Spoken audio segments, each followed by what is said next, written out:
18,000 سال پہلے کی بات ہے، جب تپا دینے والی گرمیوں کا لمبا دن ختم ہونے ہی والا تھا۔ سورج کی شدید تپش کم ہو رہی تھی۔ کم ہوتے ہی لوگ گھر سے باہر نکلنے لگے اور جاتے جاتے بھی سورج کی کرنیں اس چھوٹے سے علاقے کی خوبصورتی کو اور بڑھا رہی تھیں۔ بچے گلیوں میں کھیل رہے تھے، خواتین فرصت کے پلوں کا مزہ لے رہی تھیں۔ پھر وہ ہوا جس کے بارے میں کبھی کسی نے سوچا بھی نہیں تھا۔ اگلے کچھ لمحوں میں ہی زمین پہ موجود جنت نما یہ علاقہ، جسے اٹلانٹس کہا جاتا تھا، تباہ ہو چکا تھا، اور یہ بربادی اتنی بھیانک تھی کہ پوری کی پوری تہذیب پانی کے اندر سما گئی۔ یہ سب اتنی صفائی سے ہوا کہ آج اس تہذیب اور علاقے کا کوئی نام و نشان موجود نہیں، اور آج تک لوگوں کو اس بات پر یقین نہیں ہوتا کہ اٹلانٹس نام کی کوئی تہذیب اس دنیا میں موجود بھی تھی یا نہیں۔ اٹلانٹس تہذیب کہاں آباد تھی؟ اٹلانٹس میں آباد لوگ خود کو دیوتا کیوں قرار دیتے تھے؟ اور اہرام مصر سے بھی 6,000 سال پرانی اس تہذیب میں ایسی کیا خاص بات تھی جسے ہم آج تک یاد رکھتے ہیں؟ The last city of Atlantis ایک ایسا بدنصیب شہر تھا جو اپنے دور سے بہت زیادہ جدید اور ترقی یافتہ تھا۔ اٹلانٹس کا ذکر سب سے پہلے تاریخ میں یونان کے مشہور فلسفی افلاطون نے 2300 سال پہلے اپنی کتاب میں کیا تھا۔ پلیٹو نے اپنی 2 کتاب ٹیمس اور پلیٹیس میں اٹلانٹس کا تفصیلی ذکر کیا ہے۔ افلاطون کے مطابق یہ شہر اس کے وقت سے 9,000 سال پہلے اس دنیا میں موجود تھا۔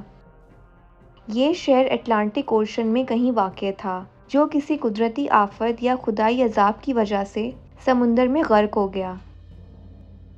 افلاطون کہتا ہے کہ یہ شہر رتبے کے اعتبار سے بہت بڑا تھا۔ یہ شہر ایشیا سے بھی بڑا تھا، دائرہ نما جزیروں کی شکل میں آباد تھا۔ ان دائروں میں اچھلتی سمندری موجوں کا منظر نہایت دلکش تھا۔ اس شہر میں دور دور تک ہرے بھرے میدان تھے، اور یہاں کی زمین نہایت زرخیز تھی، جہاں بے شمار اونچی عمارتیں اور معدنیات پائے جاتے تھے۔ یہاں کے لوگوں کے سامنے سونا چاندی ایک معمولی سی چیز تھی۔ اٹلانٹس میں عالیشان محل اور عبادت گاہیں تھیں۔ اگر ان تعمیرات کے آگے اہرام مصر، دیوار چین، تاج محل یا برج خلیفہ کی بات کی جائے تو یہ بھی اٹلانٹس کے آرکیٹیکچر کی برابری نہیں کر سکتے تھے۔ اٹلانٹس کی عمارتیں اور سڑکیں سپنوں کی دنیا جیسا تھا، اور وہاں کے لوگ ٹیکنالوجی میں بہت آگے ہوا کرتے تھے۔ پلیٹو نے یہ بھی لکھا کہ اٹلانٹس کے لوگوں میں جادوئی طاقت ہوا کرتی تھی، جس کی وجہ سے وہ لوگ خود کو دیوتاؤں سے کم نہیں سمجھتے تھے۔ پلیٹو کے مطابق اٹلانٹس کے لوگوں کے پاس اتنی زیادہ دولت تھی جتنی کبھی کسی بادشاہ کے پاس بھی نہ ہوگی، جتنی نہ کبھی کسی بادشاہ کے پاس تھی اور نہ ہوگی۔ اٹلانٹس جس جزیرے پہ آباد تھا، وہاں قدرتی ماحول اور ایکو سسٹم نہایت بے مثال تھی، جس میں ایک پرفیکٹ بیلنس بنا ہوا تھا۔ کوئی کسی کے اوپر حاوی نہیں ہوتا تھا۔ یہاں بے شمار چرند و پرند تھے اور پھلوں کے بڑے بڑے باغیچے تھے۔ شہر کا انتظامیہ اور سیاست بھی نہایت اعلیٰ تھی۔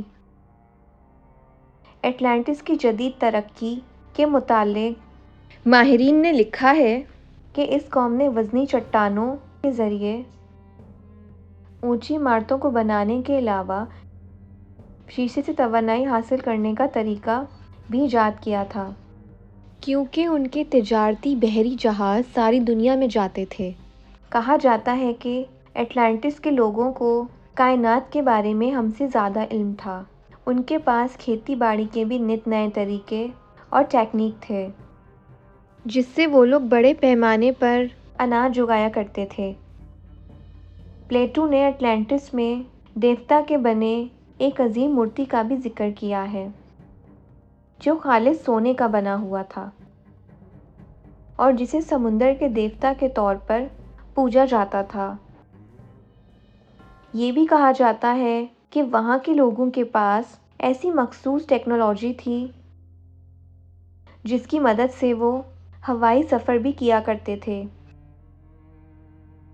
لیکن ایک طرف جہاں افلاطون اٹلانٹس کے لوگوں کی تعریف کی ہے تو دوسری طرف ان کی برائیوں کے بارے میں بھی بتایا ہے۔ پلیٹو کے بقول انہی وجوہات کی وجہ سے اٹلانٹس پہ خدا کا قہر نازل ہوا تھا۔ دراصل اٹلانٹس کے لوگ اپنی ٹیکنالوجی اور طاقت کے نشے میں چور خود کو دیوتا سمجھنے لگے تھے۔ انہوں نے اپنے علاقے کو مزید طاقتور بنانے کی خواہش میں دوسرے علاقوں پر حملہ شروع کر دیا اور بے شمار معصوم شہریوں کا قتل عام کیا۔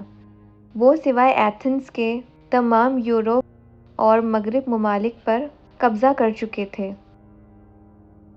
یہاں تک کہ اٹلانٹس کے لوگ نہایتی عیش پسند ہو گئے تھے اور ہر طرح کے گناہوں میں ملوث ہو گئے۔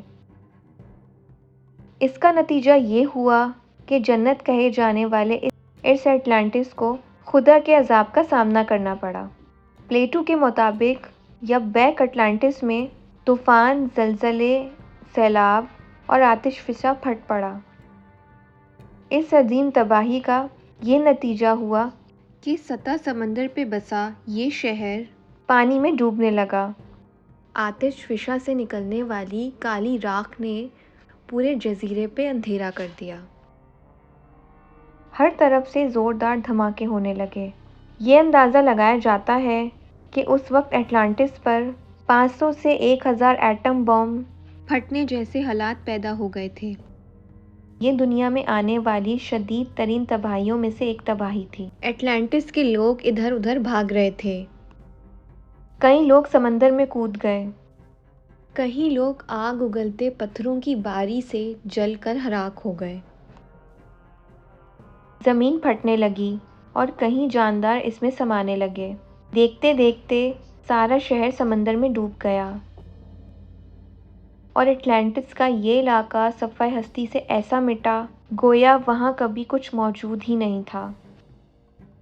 کئی ریسرچرز نے اٹلانٹس کو محض پلیٹو کا ایک افسانوی شہر قرار دیا، لیکن ہر زمانے میں ہسٹورینز یہ دعویٰ کرتے ہیں کہ یہ شہر سچ میں کہیں موجود تھا اور آج بھی بحر اوقیانوس کے زیر سمندر میں دفن ہے۔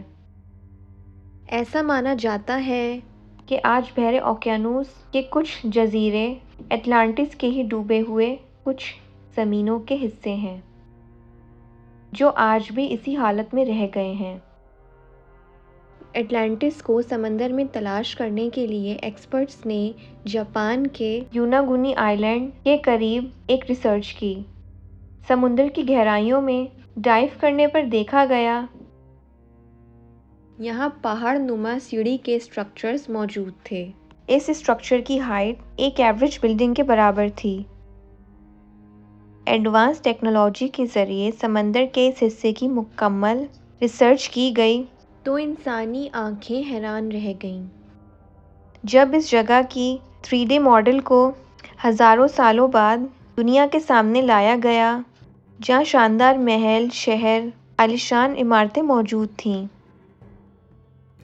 تو لوگوں کی آنکھیں پھٹی کی پھٹی رہ گئیں۔ آرکیالوجسٹ کا ماننا تھا کہ ہزاروں سال پہلے یہ شہر سمندر کے اوپر ہوا کرتا تھا، جہاں انسانی تہذیب آباد تھی۔